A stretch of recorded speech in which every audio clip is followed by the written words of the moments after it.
Sa ngalan ng Ama at ng Anak at ng Espiritu Santo. Panginoon, isugo mo ang iyong espiritu at pagpanibaguhin mo ang muka ng aming mundo. Ang mabuting balita sa araw na ito ay mula kay San Mateo Kapitulo 11, versikulo 28 hanggang 30. Ang ebanghelyong ito ay paanyaya ng ating Panginoon para sa lahat ng nabibigatan at nahihirapan sa mga pinapasan sa buhay. At ang sabi niya, bibigyan niya raw tayo ng kapahingahan. At ipinagpatuloy ng ating Panginoong Hesus ang kanyang pagsasalita. Sinabi niya, pasanin ninyo ang aking pamatok at sundin ninyo ang aking mga itinuturo, sapagkat ako'y maamo at mapagkumbabang loob. Matatagpuan ninyo sa akin ang kapahingahan, sapagkat madaling dalhin ang aking pamatok at magaan ang pasaning ibinibigay ko sa inyo. Ang ating Panginoong Hesukristo ay inaalayan tayong lahat ng isang pamatok na madali at magaang na magdadala sa atin sa kapahingahan. Ang pamatok ay ang instrumentong ginagamit para sa mga hayop. Inilalagay ito sa batok ng hayop upang ang hayop ay maturuan, mahubog at magkaroon ng kakayanang gumawa ng mga gawain sa bukid at sa bahay, sa pang-araw-araw na buhay. At alam natin na ang ating Panginoong Hesukristo ay isang karpintero.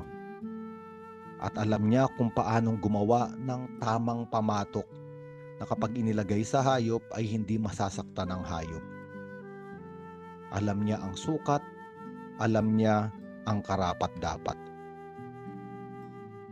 Sa mga Israelita, at naroon din sa ating Biblia sa kasulatan, na kapag nagsasaka ang isang Israelita, ipinagbabawal, mahigpit na ipinagbabawal na pagsakahin ang isang hayop lamang. Kaya nga sinasabi palaging magkatambal, magkasama, dalawang hayop. Kaya nga ang mga pamatok sa bayang Israel ay kaiba sa pamatok sa ating bayang Pilipinas, na isang pamatok lamang para sa isang hayop. Sa bayang Israel, ang pamatok ay palagiang ginagawa, nilililok para sa dalawang hayop na magkatambal sa paggawa. At dito natin mauunawaan kung paanong sinabi ng ating Panginoong Hesukristo na pasanin ninyo ang aking pamatok. Ang ibig sabihin, may pamatok na pasan ng ating Panginoong Hesukristo, ngunit hindi lamang siya mag-isa magpapasan nito.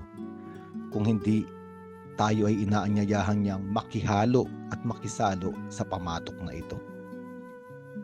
At itong mga pamatok na ito ang ibinibigay niya sa atin. At ang pamatok ay larawan ng mga krus na ating pinapasan sa buhay. At ang pamatok, kapag ito ay inilagay sa hayop, nauunawaan ng hayop kung ano ang dapat gawin, kung ano ang ipinapagawa sa kanya ng Panginoon. Kaya nga sa madaling salita, ang pamatok na ibinibigay sa atin ng ating Panginoong Hesukristo ay kung ano ang kalooban ng Diyos sa atin, ano ang dapat nating gawin sa ating buhay. Ngunit ang napakagandang mensahe ng mabuting balitang ito, hindi natin papasanin mag-isa ang mga pamatok na ito kung hindi kasama natin ang ating Panginoong Hesukristo. Totoo, sa paggawa ng kalooban ng Diyos, sa pagpapasan ng krus sa araw-araw, minsan ay hindi madali. Ang kalooban ng Diyos sa isang ama ay hubugin, pakainin, pag-aralin ang kanyang mga anak, alagaan ang kanyang asawa, at magdala ng ikabubuhay sa kanilang tahanan. Ang isang anak naman ay kailangang pasanin ang kanyang krus sa araw-araw, na kailangan niyang mag-aral ng mabuti at sumunod sa kanyang mga magulang. Bawat tao ay may pamatok na nakalaan. At sa pagpapasan nito sa araw-araw, inuulit natin na minsan ay hindi madali, minsan ay nakakapagod. Ngunit ang ebanghelyong ito ay paalaala sa atin na hindi natin kailangang pasanin mag-isa ang mga pamatok na ito, ang mga krus na ito. Kailangan nating malaman na kasama natin ang ating Panginoong Hesus sa pagpapasan nito. Kaya nga, ang isang Kristiyano kahit nagpapasan ng krus, kahit may pamatok, ay nakapagpapahinga. Isang napakagandang larawan. May pamatok, ngunit nagpapahinga. Sa madaling salita, tayo ay makapagpapahinga sa paggawa at sa pagganap ng kalooban ng Diyos. At bakit tayo nakapagpapahinga? Sabi ng ating Panginoong Hesukristo, makakatagpo kayo ng kapahingahan sa akin. Ang kapahingahan sa pagpapasan ng araw-araw nating krus o pamatok at pagsunod sa kalooban ng Diyos at paggawa ng mga dapat gawin sa buhay ay kung magpapahinga tayo sa Panginoong Hesus. Ang ibig sabihin, kasama natin ang ating Panginoong Hesukristo at ang bigat na dapat natin pasanin, siya ang pumasan. Makikita natin ang larawan ng pagpapasan ni Hesukristo ng krus. Ito ang pamatok na ibinigay sa kanya ng kanyang Diyos Ama na nasa langit. Pasanin ng krus upang lahat tayo ay mabigyan ng pagkakataong maranasan ang kapatawaran ng Diyos, ang pag-ibig na walang pasubali at walang kondisyon, at magbukas sa atin ang kaharian ng langit at buhay na walang hanggan.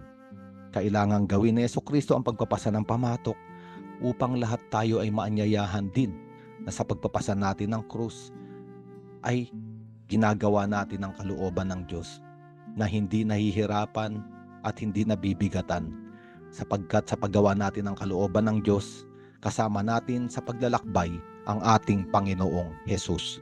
Sa ngalan ng Ama at ng Anak at ng Espiritu Santo.